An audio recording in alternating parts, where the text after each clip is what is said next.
I hate soccer. So where are you right now? You're doing Rush. Yeah, I'm the DOC for Rush. I started there 2 years ago. I'm also my 10th season. I just finished up at Niagara University with the women's club team. Okay. And JV boys at Grand Island, second season. Second season. Yeah. You were at like Niagara Wheatfield. Niagara Wheatfield, and then what all happened with that? Politics. Yeah. I mean, let's see if this mic is working. Pull that up. Let's see that where that Audio Technica is. Just try. Nope. Yeah, it's kind of directional. So just make sure. Got it. Oh, boom. Okay, now I can hear you. Okay, so, I mean, we don't have to get into it, but I mean, Well, it was not. Well, somebody didn't. Lack of better terms, I made a mistake. Right. With, nominations for all Western New York, all county. and then that was that was enough. Yep. It's a little bit ridiculous. Like I said, politics. How are things at Rush? Rebuilding. Yeah. We're in a rebuilding phase right now. So Yeah. I have my 0809s, and then we have an 07, 08 that we're building. Okay. And we have a couple of boys teams that we're building too. So Okay. Younger boys. 14s. Okay. U14s, and then I believe U10s. I don't remember. Gotcha. Offhand. Yeah. And you're taking over for Brian, right? Brian's Right, going yeah. to Binghamton? Yeah, he's going back home. Yeah. Okay. I think something happened at the club down there, so he's going down there to take over that. He's from there anyways. Okay. Yeah. I mean, I get that. I get wanting to go home and whatnot. I mean, but so I kind of got in trouble today, actually. Uh-oh. Because we were just talking about the Buffalo scene. Yeah. And I kind of said that I don't know if that USL program is going to actually like work here. I just don't know. I don't know if it has the hunger. I don't think there's a market for it. I just don't. Like, all the USL markets that really pop and work have a vibrant youth soccer scene. Mm-hmm. And we do not have a vibrant youth soccer scene. And nobody wants to hear that, and everybody hates me for saying that. But Let them hate you. It's the truth. what is it? Why won't that work here? Well, like you said, you don't have there's not, I think you need a feeder. Yeah. There's not a feeder Right.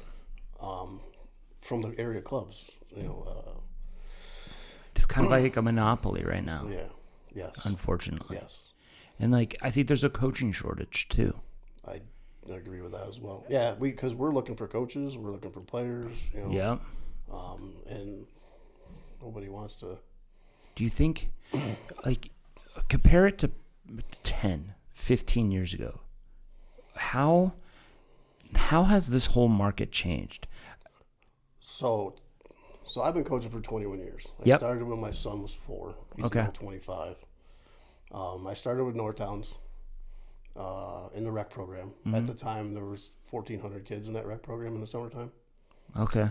in the Northtown Wand area. Yeah. Our winter program had about 1,100 between Right. 2 sessions.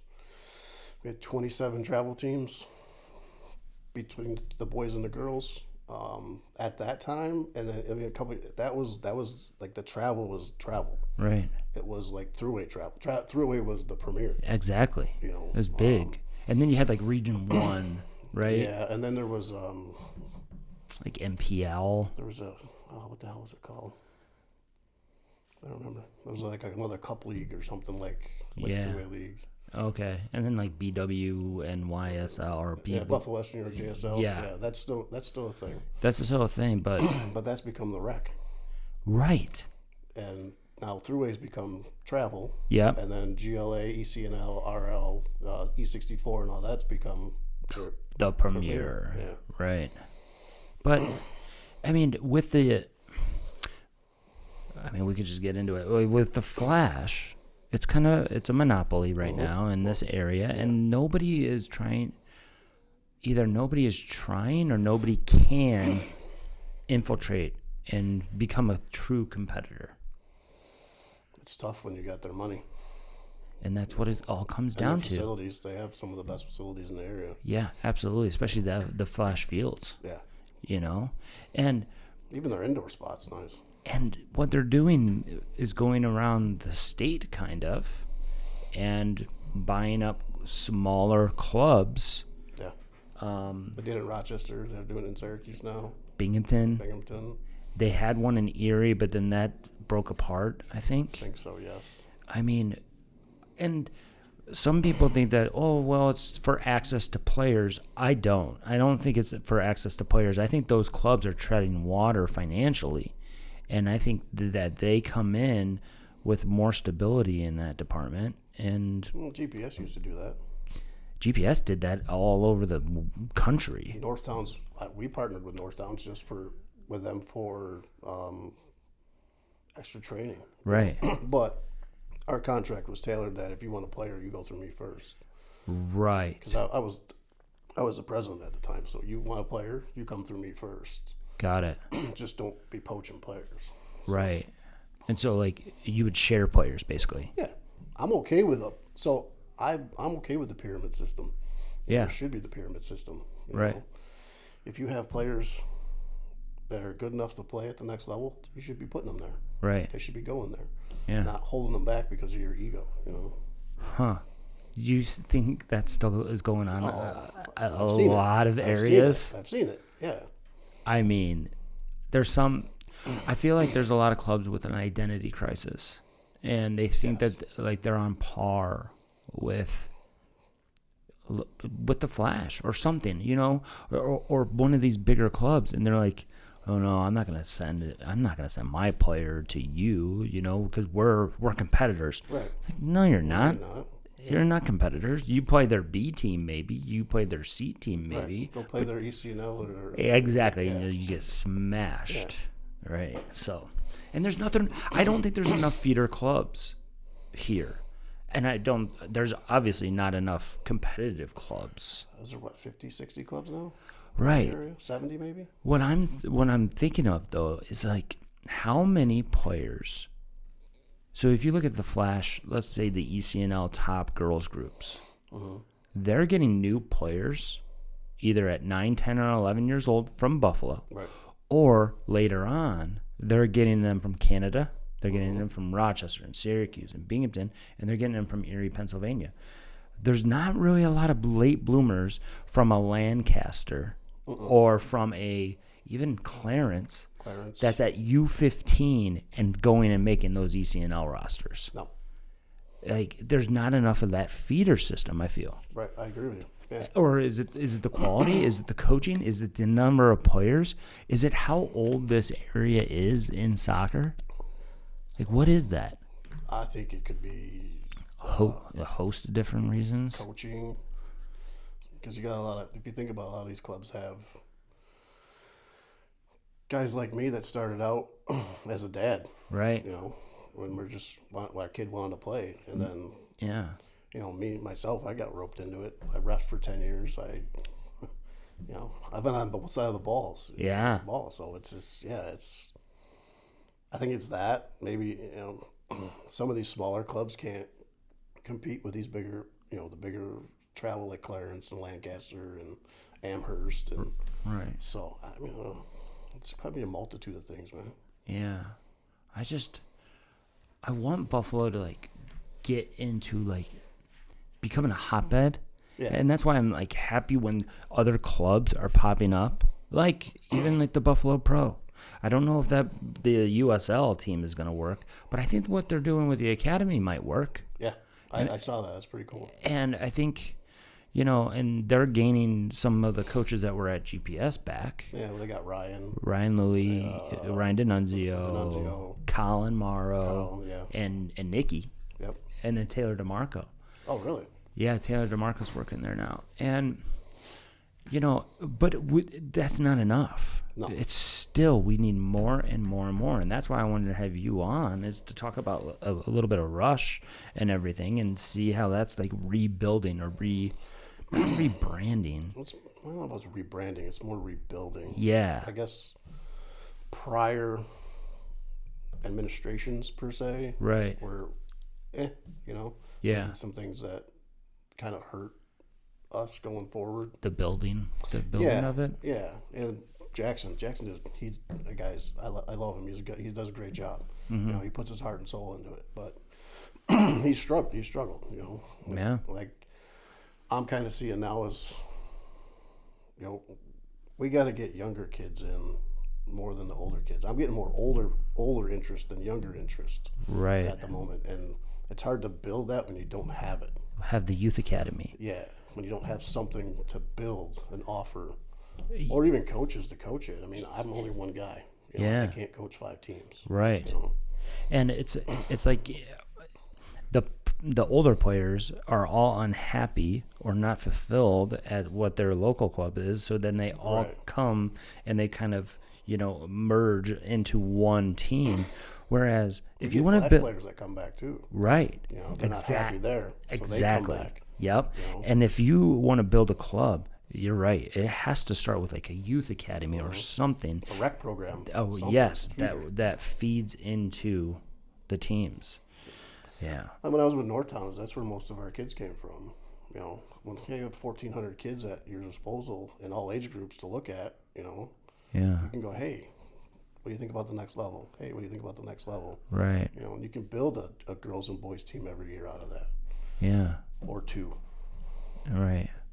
How's Grand Island youth system doing, or the youth? It's struggling. It's not as good as it was. Like, so when I was with North Towns, Grand Island was good. North Towns was good. Amherst was strong. Right. Clarence was strong, but getting stronger. Right. I think at that time. Do you think they're the strongest Clarence? of those? Yeah, I would say. Yep. Yeah. Well, they're affiliated with Flash. That's from what I hear lately. Huh? Yeah. That's what I heard. Last year, I heard I was told that last year. I mean, so they got Flash. That don't quote me. Huh? I mean, I would love to know. I would love to know if that's true. And it would make sense. It would make sense from the Flash. Mm-hmm. What's the second option? If we're really talking about, like, what is the second option? If you're not making those ECNL teams and you don't want to play RL and you don't want to pay that money, where's your second option? Is Stallions or Rush? Is it Stallions, Rush? Or go back to Clarence? Or Clarence. I really think Clarence is one of the top, because they have really good teams. Right. Yeah, I like what they do over there. And they hold on to their talent. They send some to the ECNL and whatnot, but for the most part, I think a lot of them dual card too. Yeah. Yep, that still goes on. Yeah, one of the best girls out of Clarence is doing both. Emma Payne. Oh, yeah. Yeah. Good player. Played against her over the summer. Yeah. My 08s wanted to do the Clarence tournament. Oh, yeah. So we ended up. She was playing with She was guest playing with the team we played in the final. Yeah. She's a good player. Yeah. She's like the 2010. And she's a sophomore and she's already at like 100 points. For high school? Yeah. Shit. Dude, she scored like 32 goals last year as a freshman, but she was on varsity in 8th grade as well and scored like maybe 3 goals. But yeah, she's already at 100 points as a sophomore. Wow. She might be at 200 points when it's all said and done. No, Pizzino. Exactly. Yeah. Yeah. I mean, did you have to coach against her when you were at Wheatfield? No, I was coaching against Ella. Oh, yeah. Yeah, I love Rodney. She's a great kid. Yeah. She's leading goal scorer in Nebraska. I see that. She just scored she just scored 2. I saw your post the other night. Yeah, she just scored 2 on Saturday. I mean, the kid's a beast. Love it. I love watching her and Gwen play against each other. Yeah. Because Gwen was my center back. Right. I mean, and they're like close. They're like best friends. I know. we were just talking about that game.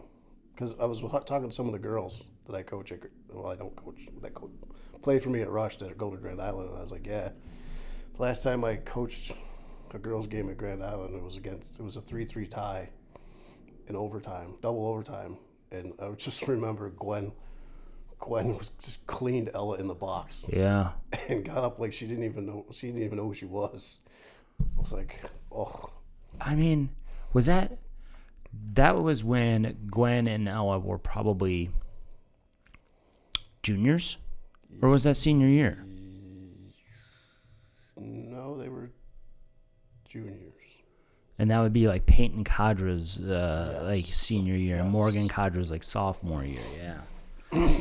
Yes. I mean, okay, you're on the girls' side at Grand Island. Boys. You're on the boys' side. Yes. Who's the head coach at Grand Island now for the boys? Bobby Ross.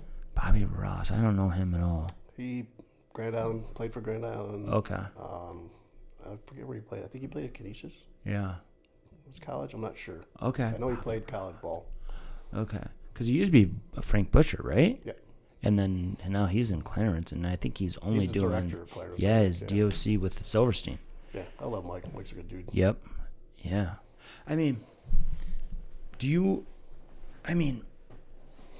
why both? Why club and high school? Why not just club? Why not just high school?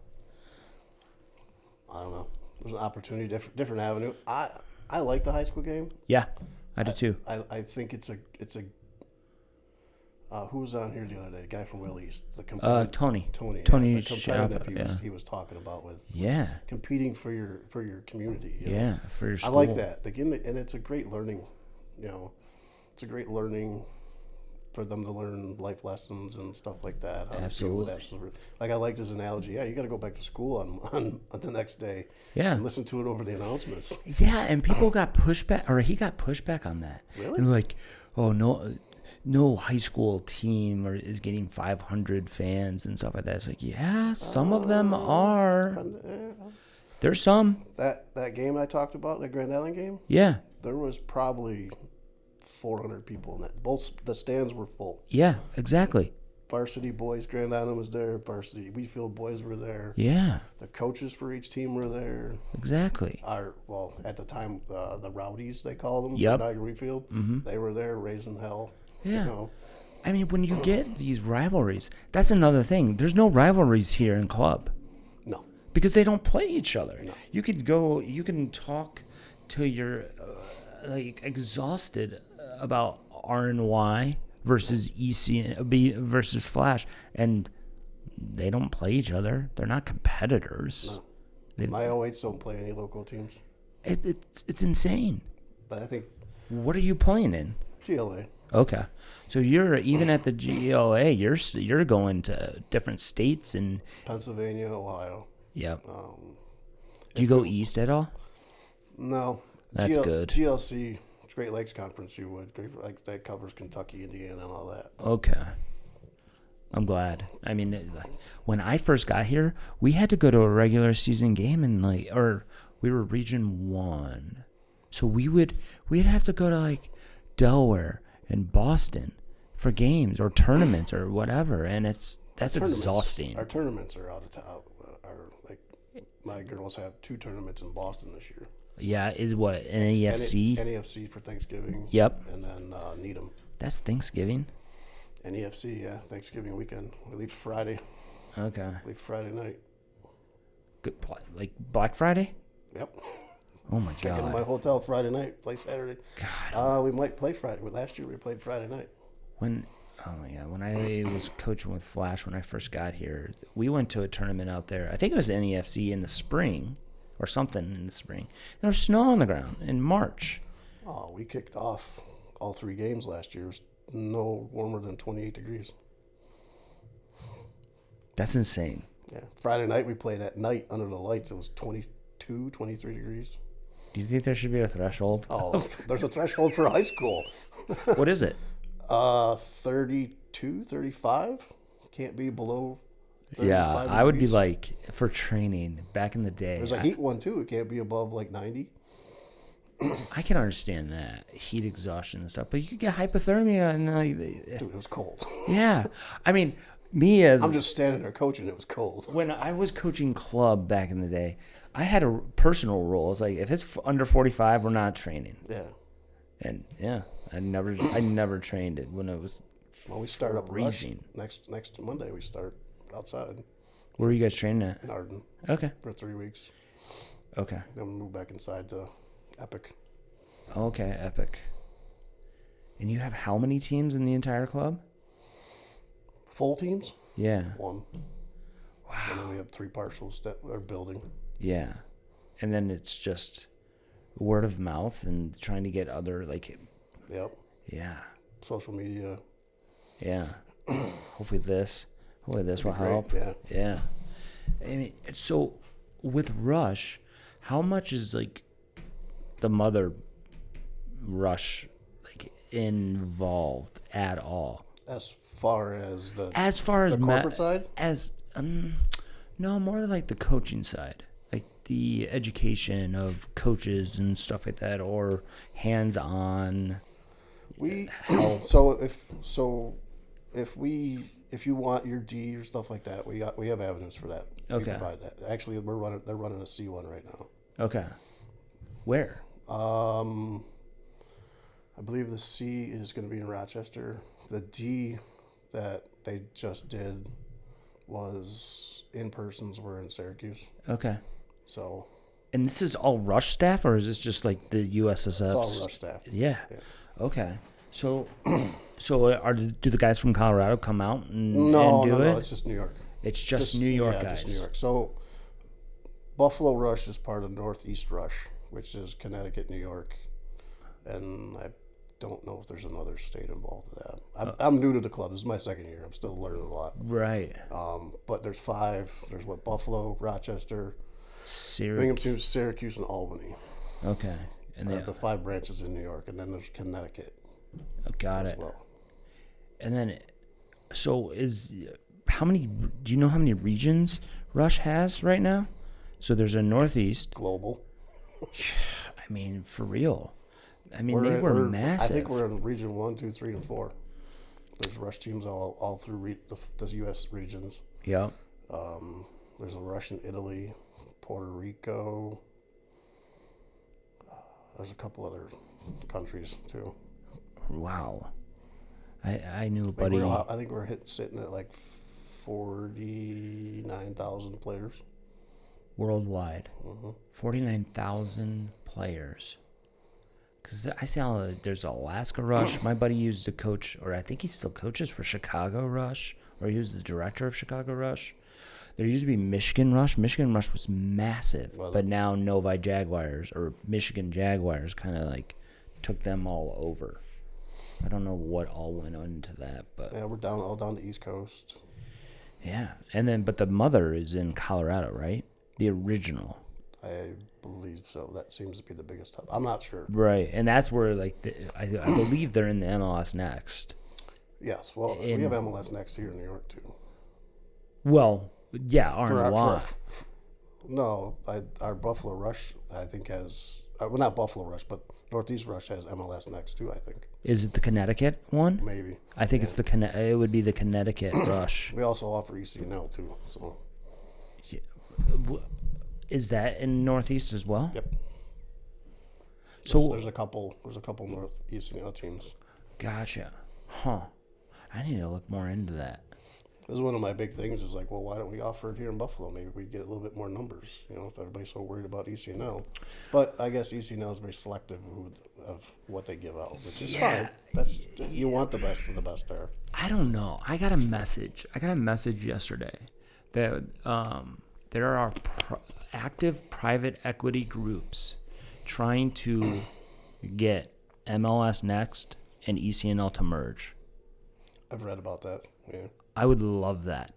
Now, as long as it's open, I want Buffalo Rush to be able to play into that level. I want Clarence to be able to play into that level. So then we're playing each other. Yeah. We're not having to go to Tennessee for an ECNL game. Right. A regular season. I love that. I mean, my girls would love that. And just let them play. And I think everybody would be like, well, there'd be more movement. I think that we should do a tiered system. Have 10 tiers. Have 1,000 clubs. Allow 1,000 clubs into the tiers. Have 10 tiers. Mm-hmm. And a relegation system. Yeah, and the bottom ones would be mostly state. It would be you're playing teams in your other state, and then as you climb, it gets more regional. And then the top, if you're in the top tier, you're playing. You're traveling. Yeah, and I think that if you were able to play in, I think there would actually be less player movement. Because let's say you're in the 7th tier, and the best team in your area is only in the 6th tier. Well, are you gonna leave and try to just try to join the 6th tier, which is what happens now? Or would you be like, you know what, I want to beat those guys. Stay with your team and push forward. Yeah, and try to build and get into that 6th tier, and then like, oh, guess what? We just got into the 6th tier. We get to play those guys next year. Use your standard analogy.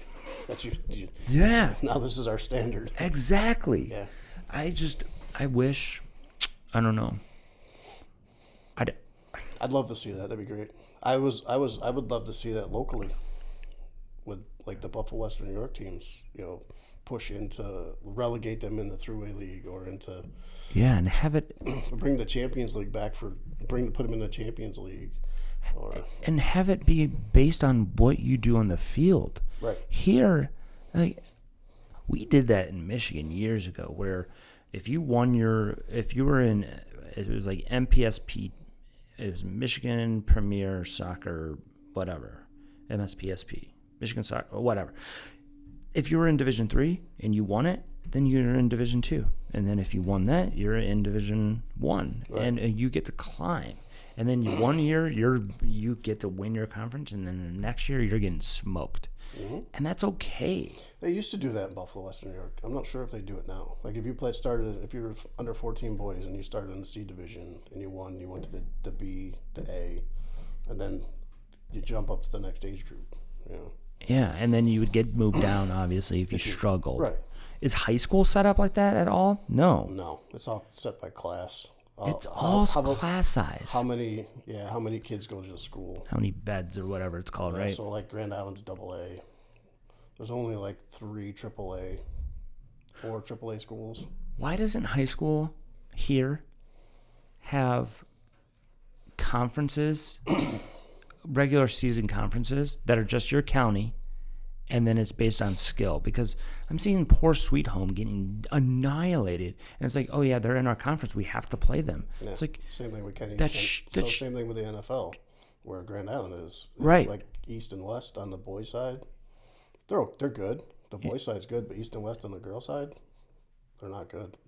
It's like they've been good for a while, and it was just when I was coaching at Niagara Refield, it was us, Grand Island, Newport, and then Lockport was always in the top 4.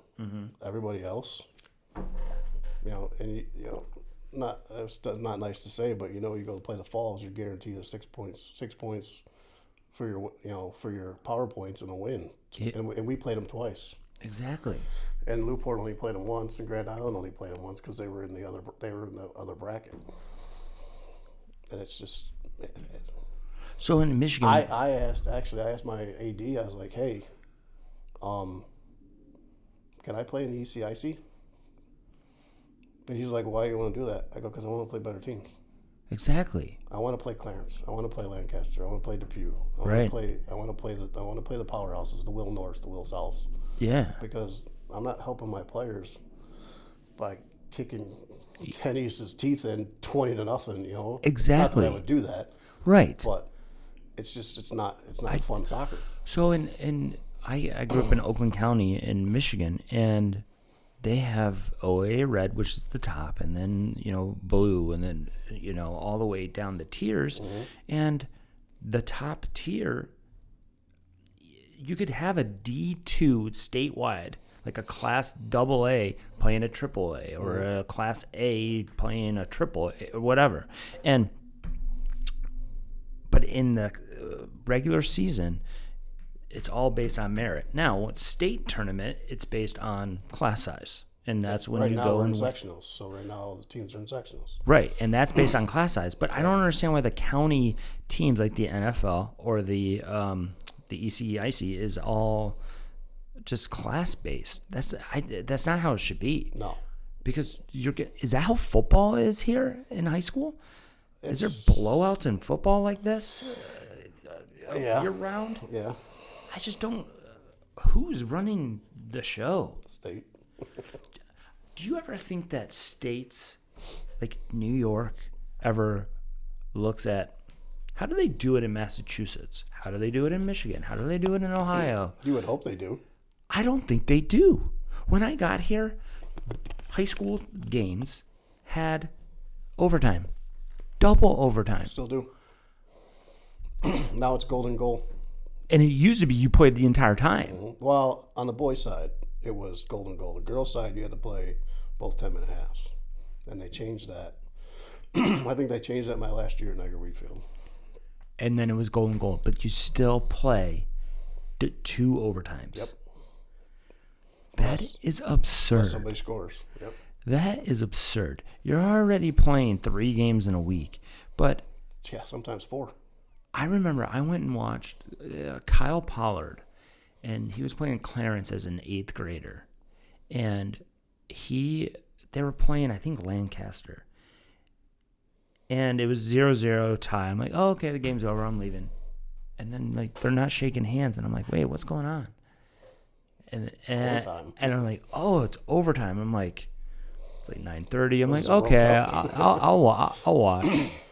And then it was 0-0 after 10 minutes. I'm like, okay, good game. That was fun. Wait, they're not shaking hands. What the hell is going on? And then it was another overtime. I'm like, okay, this is ridiculous. Right? It's like 9:55 on a Wednesday. It's like, what in the world is going on? I think my first high school game that I watched was my son was playing. And I'm like, oh, cool. And I did the same thing. Yeah. And I'm like, what the hell's overtime? Exactly. It's like, it's a regular league game. We don't have to have a winner. I know. It's like It's not like the NFL final or the sectional final or semi or something. Right. You get points for ties. Right. Like, what are we doing? It's like, why didn't we do a PK shootout and all that? They didn't do that, did they? No, not for regular season games. For sectionals and stuff, they do. And they got rid of overtime altogether in college, which I also think is a good thing. But, I mean, I don't know. But winning in overtime is dramatic. Huge. Yeah. It's always fun. Yeah. Oh, it's great. Yeah. It's like the best feeling ever. Losing sucks. Oh, well, yeah, especially golden goal, man, because then you're like, shit, I'm done. Is it like hockey and, like, if you lost in overtime, you still got a point or anything like that? No. You don't get nothing. That's ridiculous. I think there should be a point. I don't know. No.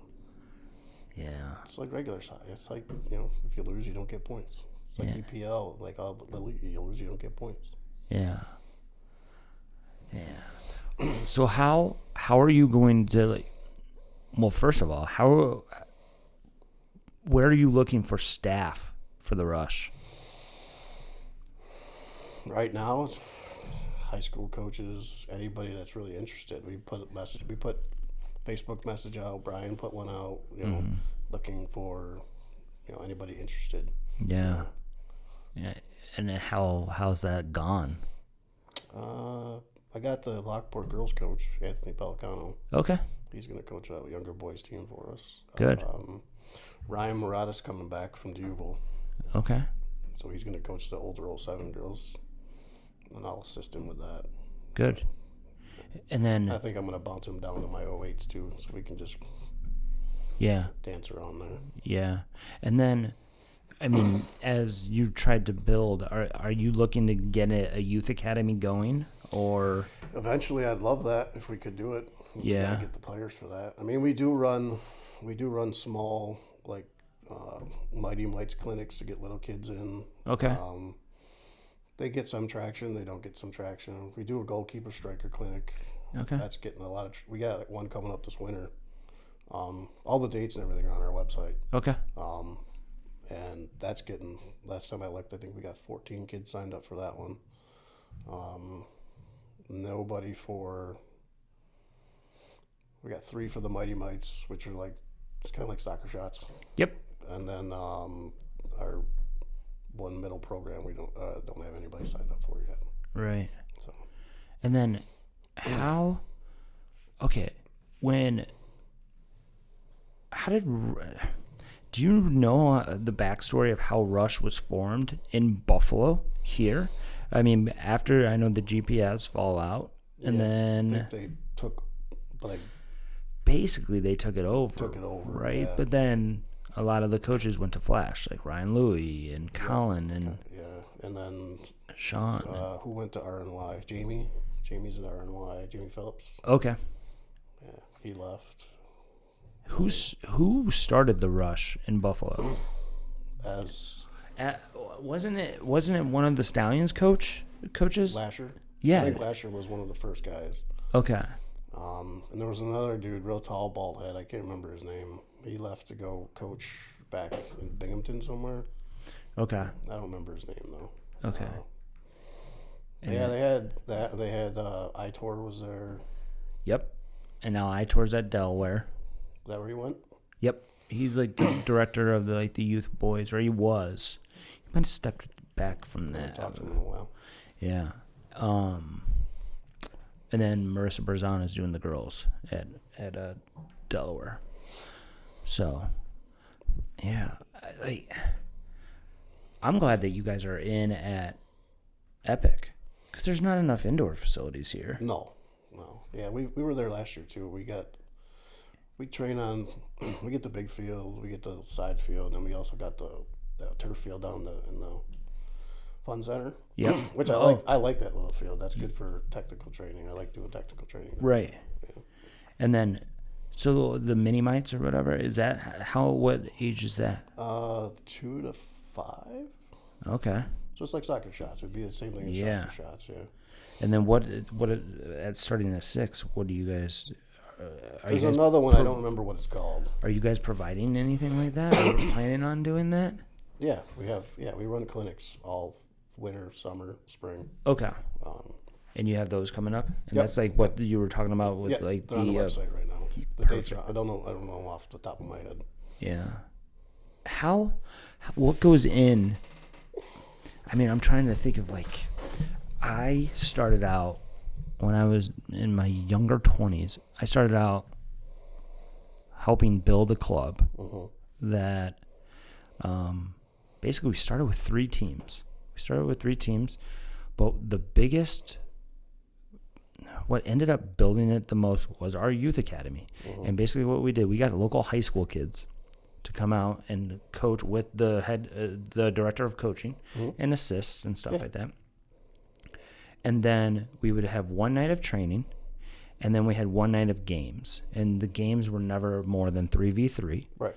And it was like Tuesday, Friday schedule, and it was Friday nights, and each Friday night you had like 3 games. So the games were only like 10, 15 minutes. Yeah, like something like that, maybe 20 minutes. And we had reversible jerseys, so it's like gray versus blue, and in our second year we had like 125 kids in it, and we had some really good kids, and then we'd start forming teams out of that, and then that just spread. Yeah. And then the team or the club that I actually played for. Okay, thanks for the model. I'm going to use that. Yeah. And then the club that I played for that had been around for 30 years came begging for a merger. Yeah. And we kind of took them over. And we took them over, and, we were so through my licensing and stuff like that, there was one coach that was talking about putting yourself on the map, putting your team on the map, putting your club on your map, right? And within about the first 3 years of this new club, it was Lake Orion Soccer Club, we were putting, this is back when ODP mattered, we were putting kids in the ODP program and making the state teams and stuff like that, and we were winning big tournaments in the state of Michigan, competing with at the time Vardar, which was a massive club, and then the Grand Rapids Crew, which was a massive club. And if you're a middle of the road club or a bottom club, what are your measurables? What can you do in the next 5 years to try to put yourself on the map? Well, one was, can we get a kid in the ODP state team? Yeah. Can we get a kid in the regional pool? Could we get a kid in the youth national pool? How many kids are we pushing on to the ECNL back then? And how many kids are we pushing on to the DA back then? Right. And that was just little measurables. And then we just built, and we were taking kids from them. And then that's when they wanted to merge. And I think that can happen here. I really do. We just have to have the staff that can do it. Correct. And get our name out there. People don't know who we are. Right. Which I don't understand. Like, because Rush is such a big name nationwide. Right. You know, and is it that it can't happen here, or is it that, like... Yeah, I've been racking my brain for the last couple of months trying to figure it out why, we just don't have the traction we do like other places do. Yeah. Buffalo's probably the second biggest city in the state. Yeah, it has to. Well, yeah, it it has is. to be, right? So where's everybody? Or is it's between Buffalo and Rochester? Our area, Yeah, Western New York. Western New York, yeah. Yeah, Region 1, we're New York State West. yeah, exactly. So, I don't know. Is it? It's so funny because here, the town teams are still so important. They're so big. Yeah. The Clarence, the Lancasters, the Grand Island. When I go home to Michigan, there's nothing left. There's nothing left of. They're all part of one of the big clubs. Yeah. There's Nationals that's buying up all, kind of doing what the Flash are doing, Right. but at scale. And then Michigan Jaguars doing that at scale. And there's no other. They'll travel 3 hours, go to a tournament, and they're playing the Michigan Jaguars are playing Michigan Jaguars. Really? Nationals are playing Nationals. They're in their league, and it's like Nationals. Imagine Nationals Grand Island versus Nationals Lancaster, and it's like, what are we doing? Yeah. I just saw last night the Flash posted. It was like Flash versus Flash. I think it was Flash. Yeah, it was like Flash versus Flash. I was like, uh-oh. I know where this goes. What team was it? It was young. It was young kids. It was probably BW or BY, whatever. I don't think they play in there. Are they not allowed to? Kind of like so. Stallions? Yeah. Why is that about? That's always been that way. Premier, I don't know. Oh, we want this. Is that why? Maybe that's why it's still so big. Is because they've kind of been protected by that league. Yeah. The Buffalo West Buffalo West New York JSL. Yeah. Maybe that's why it's so big. Yeah, that's ever since I've been coaching, they won't allow, not even at the youth level, and let them play a year up. You actually, Stallions like this was I think it was still Empire maybe. They brought a bunch of kids over to Northtowns one time, and we put them in Northtowns uniforms just so they could play at the U10 level. And the Buffalo Western New York, probably shouldn't have said that, but Who runs that? Who runs the Buffalo it's W? a board. Right now, I want to say the president's Andy Teed from Niagara Pioneer, Okay. and Frank Strangio's the VP from Niagara NWAA. Okay. I don't know who's still left. I know Kramer's there for the referees. I think Steve Wu's on the board. It's on the website. I was talking to somebody in like Colorado or Arizona, I forget. And they were saying the exact same thing with all these clubs, these mega clubs, just taking over everything, and everything, is just taken over, and it's Flash versus Flash. As like, maybe that is why it's closed. That's why it's protected. It's making the soccer terrible. Exactly. It's also holding it back because the kids think that is the highest level that is available to them, and then it's just a closed-off system. It's a lower-level system, but it's still a closed system. Why isn't everybody just playing everybody? Why? Like, I just don't understand. Is it scared? Is it Ego? Afraid to let go? Afraid to lose your little player? afraid to lose your little like slice of the pie? I probably. I would have, I got into a little bit with a club that I used to be with when I started an 07 team, and I put a letter out, an email out saying, hey, this is what's going. If you're interested at the moving to a different level of soccer, like Thruway League or GLA, here's what's going on. Well, Jesus, I think I would have, I Killed somebody. Yeah. Like, easy, man. But is it a good old boys network? feels like it. Yeah, that feels like it sometimes. It's like, I don't know if it's a good old boys network. I think that people are essentially running a business. right? As Yeah. a soccer club. I think people are afraid to lose players, especially some of these smaller clubs. You know, Yeah. it's just, if you have the players and they want to play in college, let them go. Let them be there. If they don't like it, guess what's going to happen? They're going to come back. Right. I've had it happen 3 or 4 times, you know, with players. You know, they move on and they come back. I get phone calls. Hey, I didn't like it over there. Can I come home? Mm-hmm. Sure. When I first got here, and it was like a time warp too, and the dual carding thing. It's like that didn't exist either in Michigan. Not since like 1995. You weren't able to play for your town team and the Flash or something like that. And kids are still doing it. We're talking about Emma earlier. Mm-hmm. It's like, and then New York State got a new director of coaching, like the head director, and I messaged him. I'm like, dude, like, what's going on here? Can you explain this to me? I'm from Michigan. I don't know this. And he's like, I just got here from Massachusetts, and I am learning everything that you're learning. And I'm like, where the hell am I? Because there's so many different things, and it's all closed off, and then there's not a lot of regulation or rules, you know, like, so Michigan had a rule where if I left a club, let's say I coached 07 girls, and then I went to another club and I couldn't coach 07 girls. What does that protect? It protects me ruining 2 clubs. Right. What happened when GPS went to Flash or merged with Flash? Oh. You ruined 2 clubs. Yeah.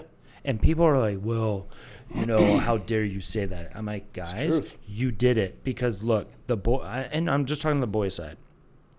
The GPS boys were legit. Mm-hmm. The boys at the Flash were not as good. Were not as good, right? Yeah. So what happened?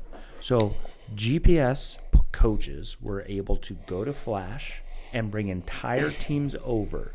So that the Flash A team became now the B team, and that entire GPS team comes over and is the A team. Right. So you just ruined that pissed team. all these people off. You just pissed off this team, and you just collapsed that club. Yep. You just ruined 2 clubs. Mm-hmm. And I said that, and I got so many people yelling at me. And I'm like, is it not true? It's truth. I agree with you. So many parents were so pissed off when that happened.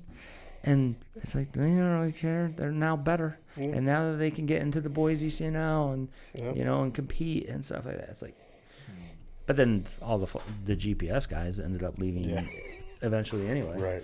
That's a whole other conversation. Yeah. I mean. Yeah. That's another episode. I'm trying to get those guys on, and they're like, oh, we'll get it after the soccer season. It's like, oh, okay. I don't want to talk about it. I know. Because they know that I'm like push and prod and be like, hey, what was going on? Like, what happened? What happened here? Mm-hmm. But I don't know. It's wild. And I just don't know. And going back to like the USL conversation, like, I don't know if this area can be a hotbed. Not when our best team has to rely on kids from Canada coming down, right, or 3 hours away from Binghamton, or even an hour away from Erie. Yeah. And the defense, though, those players from Canada are looking for something different. Absolutely. They're trying to... I have one on my 08s. She's from St. Catharines, I think she lives in. Oh, okay. She's amazing. Alicia's... And I've heard... I guess Ontario soccer is a mess. Mm-hmm. And they're also trying to get to play college soccer in the United States. 3 girls from Canada that play for my Niagara team, but they're going to college. Right. And one of them, she's going to play. She's signed up to play for the 07s because she's an 07. Right. So she's still got another year of eligibility to play travel. Yeah. And I was like, "You want to play?" She's like, "Hell yeah." I'm like, "Well, here's the registration link. Come to tryouts on the 27th, and we'll get you the rest of the information." Right. You know, I got a couple of 07s, like that girl from Albion that's going to play for me. So this girl still want to play. Mm-hmm. You know, that'll round out that team. Yeah. For the 07s. But when you have somebody from that far away, do you have like them? You must, or do you make conditions with them and be like, "Hey, you're not going to travel 4 hours or whatever, or 2 hours or 1 hour. at 5 times a week or 4 times a week. So you know what? Just only- make 2 We only train practices. twice a week. So just make 2 practices a week, and you're good. Or Alicia has she's only missed 2 sessions last year, and I think one was because of weather and one was from a school event, I think. But very good. she was at every tournament. She was at every game. She was at every training session. That's pretty good. Always, usually the first one there from Canada. And I got girls coming from like Clarence and Hamburg and Grand Island. Where do you train outdoor? Nardin still? Yeah. Okay, so that's not that bad No, for St. Catharines and whatnot. no. So, Yeah. so this is like, so she drove from St. Catharines to Canton this year Okay. for the event, the showcase event that they have Yeah. that we have to play in, and it got canceled. Oh. So she drove 5-6 hours, and then had to drive back the same day because it got canceled that morning because it snowed, and they wouldn't let us play on the fields. That sounds miserable. She's dedicated. I mean, they're looking to play Right. because they can't play like we play down here in league play and tournament play and stuff like that. They don't have that up there. Right. Has anybody that contacted you, or when Brian was in charge, like did Flash or anybody else come calling for a merger or to? Not that I know of. Yeah. No. Nobody's contacted me yet. I just got a bunch of hey, congratulations, you know. Yeah. Because this has just happened, what, like 2 weeks ago, 3 weeks ago, a month ago? I signed July 1st. Oh, you did? Yeah, but then it finally came to light like 3 weeks, like maybe a month ago. That's when it was like Yeah. announced and stuff like announced, that. Yeah. I mean, and then Brian's obviously going home. Brian's still helping out in Buffalo. He's still doing a lot of the admin stuff. But Oh, okay. He's also now the DLC for Binghamton. Right. And how big is Binghamton, do you know? Not that I'm not aware. I think they might be in the same boat as Buffalo, rebuilding. Do you think soccer has grown here, or is it getting smaller? Because I have a hard time calibrating it, because I remember Amherst being just gigantic. They're still pretty big, aren't they? I don't know what their numbers look like, and I'm trying to think of is soccer. There's a lot more expansion I've noticed in the Buffalo Western New York JSL League. Okay. Like now the reach is out to Pembroke. Okay. Down in the southern tier. Like my daughter played on an NWAA team this summer. Okay. She played for Durst. I don't know if you're familiar with that. Yeah. Mm-hmm. She played for and they had a game down on the other side of Chautauqua. Okay. A night, like a weeknight, 6:45 kickoff. Well, that's good. Yeah. That makes me feel better. So the growth is there. I think it's growing. I think the quality is lacking. You know, getting the kids the right.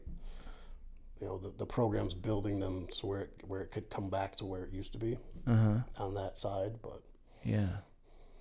Do you think it's because of that closed system and that closed mindset of why there's the big gap? I think a lot of the new clubs and the new growth has been because of that mindset, but they just don't have the pools to pull from. You know what I mean? Right. And what is that from? What is that? Not having the pools to pull from. Well, I mean, you think about it. You and I want to start a club. We have 2 teams, kids that are happy, right? Right. So we move those 2 teams over. As long as we have 36 players, New York State West will give us a team. They'll give us they'll give us a sanction to have a team. That's the threshold. Yeah. That's the threshold. 36 players. It's 36 members 36 members to have a club. They'll give you a sanction for a club. So now we just took, say we have 4 coaches on each team, you know, hypothetically, and we got our 36. So we move over here, we start our own club. Now we have just those players, and now we have to market that to build it back up. So now and maybe one of those teams is aging out next year. Right. So now we got 1 team, or maybe half that team's aging out, and there's 5 players that can still play. You know, so now here we are. Now what do we do? We shot ourselves in the foot. Isn't that how U.S. club soccer kind of got so popular and big? Because it was like impossible when we started that club back in Michigan. I remember we had a hard time getting into USYSA, but U.S. club soccer, you only had to have like 2 teams, and then you don't even have to have a team. You don't have one team. Was it one team? I put my Northtown's Renegades team. I put them in U.S. GLA, club. U.S. club. You had one team, and I registered them as a team, not as a club. And we wonder why soccer in this country is so fragmented right now.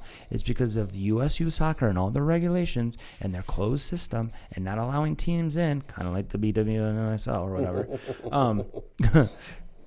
And then U.S. club soccer are allowed to just grow and morph, and now it's the biggest. And I think that if we're going to get to a point where there's only one system, I think it's going to be ran by U.S. club soccer and ECNL. I don't see MLS next doing it, or MLS. No. And I wouldn't really trust those people right now. I don't know much about that program. But it's on the boys' side. When I'm not coaching high school soccer, I'm on the girls' side. Yeah. Why is that? Or is it just the job and the opportunity was available? I want to go back to high school soccer. Yeah, exactly. You know, so got it. Yeah. But you used to be just girls all the time, right? Yeah. Well, I still am, other than that, but yeah. Yeah. I mean, it's crazy. But yeah, the U.S. club soccer thing, one team. Isn't that crazy? And now, like, I sign them up to play, and I'm like, what's the criteria? Oh, I don't have to have a club sanction. I just put them in. Exactly. Paid the $550 fee. And that's how youth sports should be. It should be easy to get involved and build teams and have people and build something. Have a club behind you to go play in different Exactly. I don't know. So you have...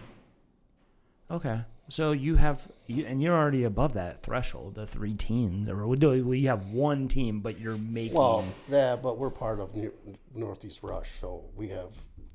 You have help. We have all that. Yeah, you have the infrastructure. Yeah, the infrastructure's there, so... Right. And now it's just getting the name out and letting everybody know. Rebuilding, yeah. And how do you do that? How do you get the... I mean, I know social media and stuff like that. That's where we're at now, social media. We did a Step Out Buffalo video. Okay. Which is getting us some traction, but not like we thought it would. Yeah.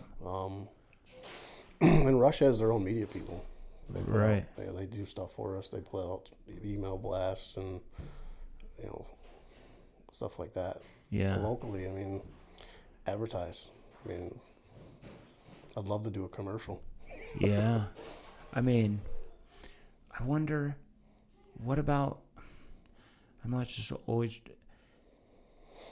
I would almost see if, I would try to see if one of these facilities, like an Epic, would Sponsor. you kind of sponsor, but kind of like get together. You know what I mean? Like, yeah.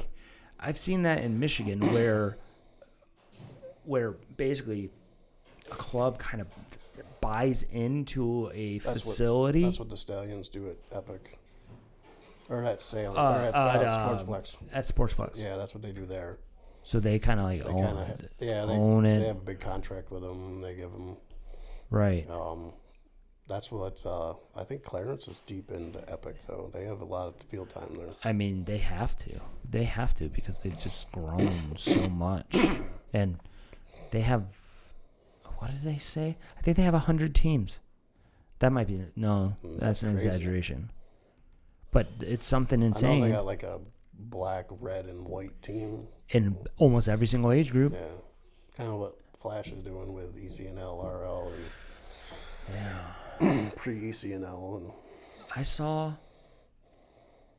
this is another thing at a coaching course where they said if you're going to build a club, focus on the facility first and then staff. Mm-hmm. And they're like, okay, why? What goes into that thinking? And the reason is staff comes and goes. Facility always stays. The facility always And you stays. need that- If and you you need have that that to run it. home, Yep. if you have that home, you're going to be okay. Yep. And we need more facilities here. We need one in the North Towns. We need another one up there. We need one that has a full-size field, indoor field in it. We could use a couple of these up there too. I know. I mean, I don't understand why more. I don't understand why every single club that has, let's say 20 teams, 20 teams or larger. I don't understand why one of them, every single one of them, has one of these. Small pole barn, put the field in it. Exactly. That's all you have to do. And like your club dues will pay for it monthly and everything. I don't understand why. Because why are you paying? Why is Clarence paying Epic like $275,000 a year, if not more, when they have all of that space at Clarence Soccer Center? They can put up one steel structure, put an 11v11 turf field indoor, and they never have to pay another dime to Epic. Nope. I don't understand it. Why is Flash Expensive. It is expensive. Maybe it's the community that would fight it and North stuff Towns like was that. on that track for a while. We had 40 acres we were looking at buying out in Niagara Refield, and we were set to buy the property, and then the funding just kind of dropped out. I mean, we did all the property. Like, it was going to cost us $14 million to develop it. Just to get a building up. Yeah, it's ridiculous. It's an astronomical amount of money. That's insane. NWA is trying to build one out by the school. Do they already own the land?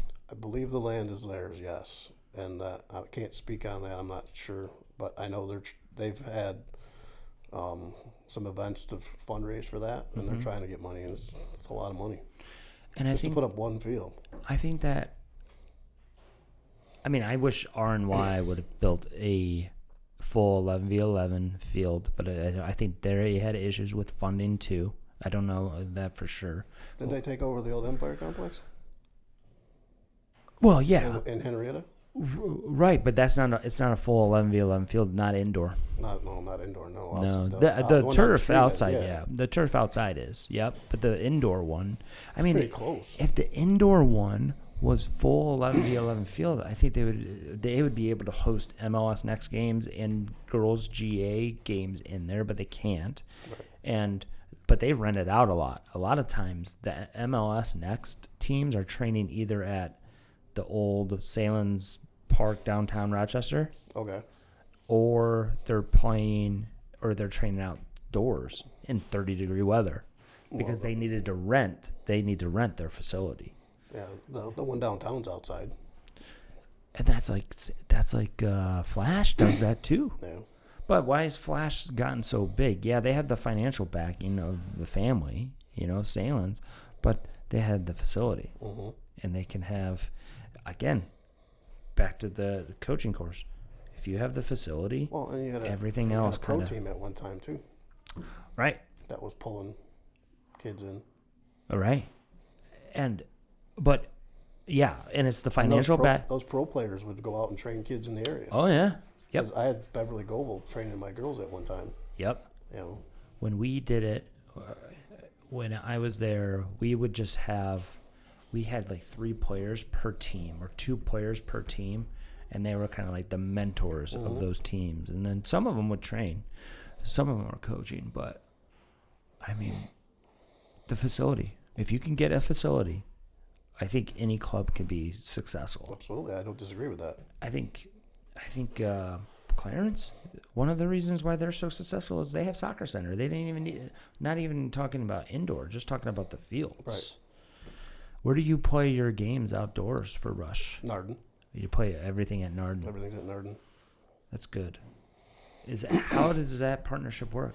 Was there like a family that had a daughter at Rush or something like that? Or I have a couple girls that play at Narden. Okay. Alicia Hendershot. Okay. Yep. I think there's one more, but I don't know. That was before my how they got that set up. Yeah. That was there when I came in place. That's good. You know. So. Yeah. What's next? Wait, has Grand Island played already in sectionals? Saturday we play noon. Did you guys already win? No, or did they start? No, we finished second overall. Okay. Or, I believe, whatever the seeding was, we got to buy into the next round. Nice.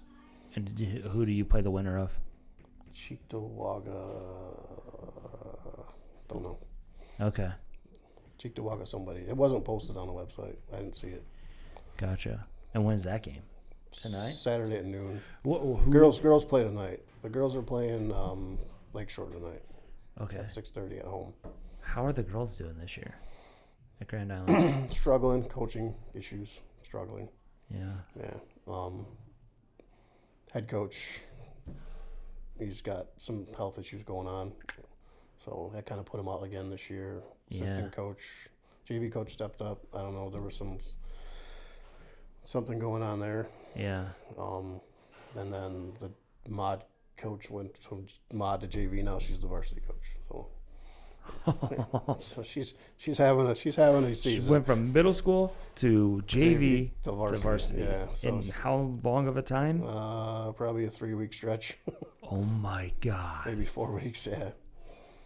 Yikes. Oh my God. Because I think Bowman went out 2 weeks in the season. Okay. And then JV coach stepped up, and then 3 weeks, and then he was out, and then she was in. It's like, holy shit. Yeah. You know. How's Niagara Wheatfield been since you left? The year after all that went down, 2023, they went to regionals. Got their ass kicked by Spencerport. Everybody does. And then the year after that, they graduated some seniors. Yeah. And the year after that, they did okay. They didn't make it far in sectionals. Right. And then this year, they're, the wave, the high school wave. Yeah, it's kind of down, right? Yeah. Yeah, because they don't have Caitlin anymore. They don't have Gwen. They don't have Marissa Rickard. They don't have Sydney Callis, Casey Mosier. Sydney, yeah. I mean, and then like one of their best players who would be there is at Narden. Nina. Yeah. She played her freshman? No, 8th grade. I pulled her up. 8th grade. She was there when I was there. She was 8th grade, yeah. Yeah, and then she left to go to Narden. Yep. And do you think... Had she stayed, she would have been... Oh, yeah, definitely. Do you think that a high school team from Western New York can win a state title? I'm talking like double A, or what's the best? Is it single A or double A? Or triple A is the best? Can a triple A team from Buffalo win a state title? The ones in Section 6 right now? I don't think so. When AJ Zarconi came in and like he said, yeah, we can't win a state championship. And then there are people in the comments from North Carolina or something. They're like, how dare you think that you can't win it? It's like, we have to go to New York City. Yeah. We have to go play the city teams or the teams that are, on the private outskirts. Schools. There isn't a private school. Well, there is Catholic, right? Monsignor Martin League, yeah. Yeah, that's what like St. Mary's is trying to win every year. Yeah. Maybe this is the year. Honestly, it could happen, but just got to be the right group. Yeah, I think St. Mary's has a good chance, but Lily Iozzi is injured. Had I got the shot in 2019, 2020, I could have maybe done it, but COVID kind of killed all that. Oh yeah. We won our league title. We won sectional title. And next was Far East Regionals, but they wouldn't let us play. So, because of COVID, they canceled the Far East Regional game that year because of COVID. This is fall 2020. Yeah, COVID year. Whatever the. So you played the regular. Aaron Weir's senior year. Okay, hold on. You played the regular season, but then they said no to the regular season sectionals. Nothing past that. So we win our states, we win the NFL championship, we win the sectional title, Section 6 title, can't go any further because of COVID. They don't want us traveling they across don't the travel across the state. state to Rochester or Spencerport, wherever the hell it was at that year. That's ridiculous. I mean, yeah. Okay, that's ridiculous. Yeah, the MLS Next allowed the boys had to go all the way to Albany to play a team from Boston, and that was okay.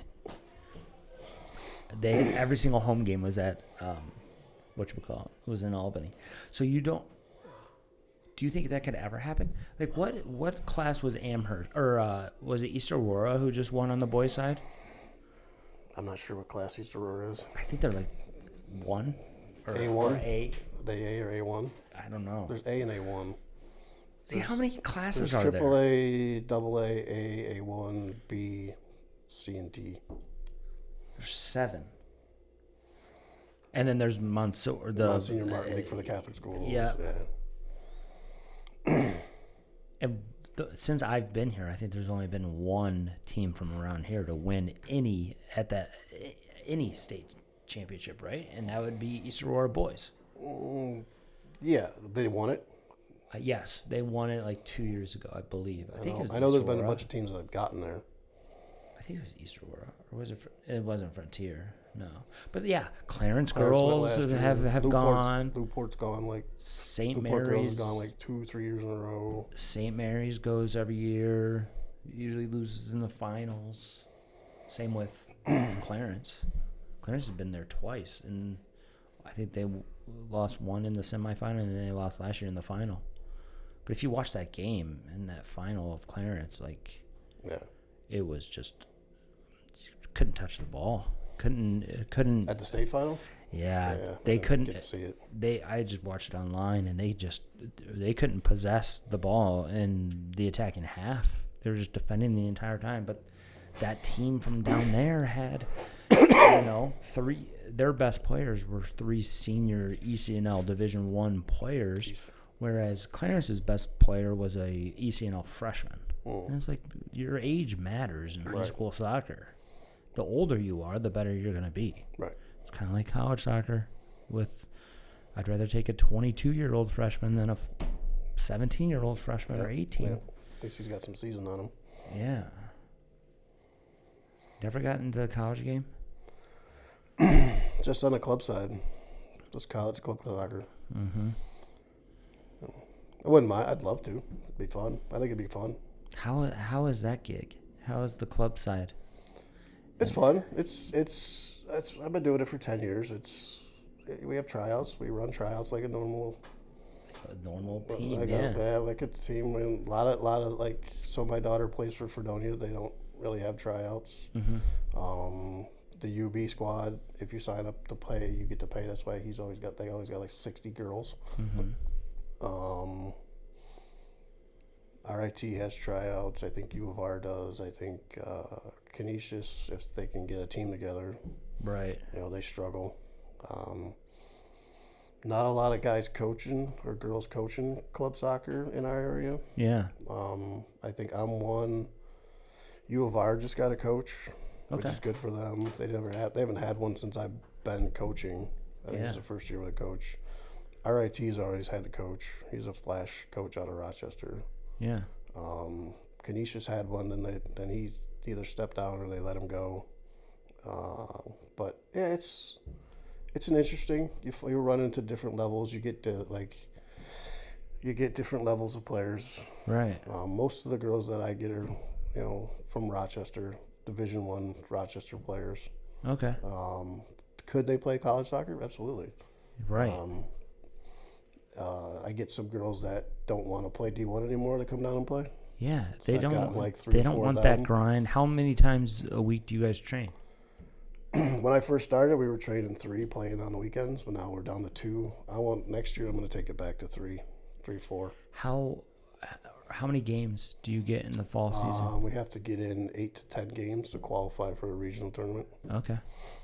And and that goes beyond divisions, right? So you can play in RIT or University of Rochester and stuff like that, right? Well, they're in our division. Right. So Yeah. now, It's like, playing Fredonia. Fredonia's not in our division. Geneseo's not in our division. okay. Yeah, they're not in our division. Like we're technically only supposed to play D1 schools with D1 club, because we're D1. But we play. We go down to Pittsburgh sometime and play round robins. I like it. Yeah, so it's fun. It's cool. And you get, you're dealing with adults. You're coaching adults, coaching young women that are really good players. So the camaraderie there is fun. They the shit they tell you, shit you don't want to know. Right. You can have conversations with them like you and I have conversation now. And right. They don't look at you like, huh? Yeah. But I mean, I used to. Well, one of my coaching mentors growing up was the club coach at University of Michigan, and then he would talk about how good of a level it is, how high of a level it is, and that is a legit option for players that don't want the college grind but still want to continue playing competitively. It's competitive. It's very, very competitive, and especially when you get into the Region 1 tournament, and then you win that, and then you go to nationals. Now you're playing like LSU club, Ole Miss club, FSU club, UNC, all those guys. I also coached with a guy who was on the club team at Michigan. He was a goalkeeper, and he eventually got up to the varsity, the team, nice. Because they needed a goalkeeper that year, and he was legit. He could have been playing anywhere in college, or a lot of places, and he ended up being a starter at Michigan based off his club performance. It's a good route. I think there's one of my players' younger brothers played at East. He's trying to do, but he's doing baseball. He's trying to do club baseball at Ohio State, and they're talking about how crazy that level is. My goalkeeper for my Renegades, my 06 Renegades team, she goes to Ohio State, and she tried out for the club team, and she's like, "This is crazy. It's intense." Yeah. So I think now she's playing. I think she's playing a rec. They have an intramurals or a rec league. One of our old players, he went to Vanderbilt. He was an MLS Next kid. He was a GPS kid. He goes and tries out at, I think it was Valparaiso, and he just shows up and he's like, "It's all MLS Next kids. It's all legit. It's all but they just didn't want to play college soccer, or they didn't get the opportunity because of internationals or something like that." And that's like it's a fun level. It's a fun level. It's got to be a fun level to coach. It is. It's entertaining. Yeah. It's because, like I said, you can just be real with them. You don't have to hold back. You're not dealing with parents. Not that I hold back anyway. Right, but you're not dealing with parents or playing time or anything like that. Right. How many are on your roster? I believe we had 22 this year. Wow. Is that season already done? Yeah, that was done 3 weeks ago. Okay. How'd you guys do? 50-50. We went 500. Okay. Yeah. We only played 6 games because two teams played us. We went 500. I'm fine with that. It's a good season. The girls had fun. They played hard. Yeah. Do you guys do anything in the winter or anything? So the captains, they started a futsal league at the Kieran Center in Niagara. Perfect. So they go and play futsal. Good. And they made it co-ed so the boys can play. Yeah. The men's club team actually won their division. They got invited to the tournament. So hopefully they get to go. Yeah. They got to find the funding. It's just funding that. Yeah. And then anything in the spring? Supposed to do a spring session, but nobody ever. They're so crammed with getting shit done for school. It's just stuff like that. Nobody wants to play. When do you guys usually start? After everybody's there for school? Yeah, so everybody will come, move in. There'll be a club fair night. Yeah.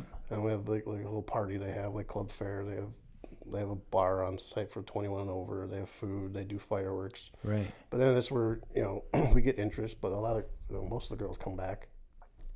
Yeah. So the retention is really good for that. And then we'll start training. We'll have tryout, informational meeting, tryout. Usually try out again, and then if we, depending on numbers, like if we don't need anybody or if we need some, we'll, depending on who stays and all that, and then we'll go usually right into games that weekend. I think it was RIT or URI or not U of R. U of R.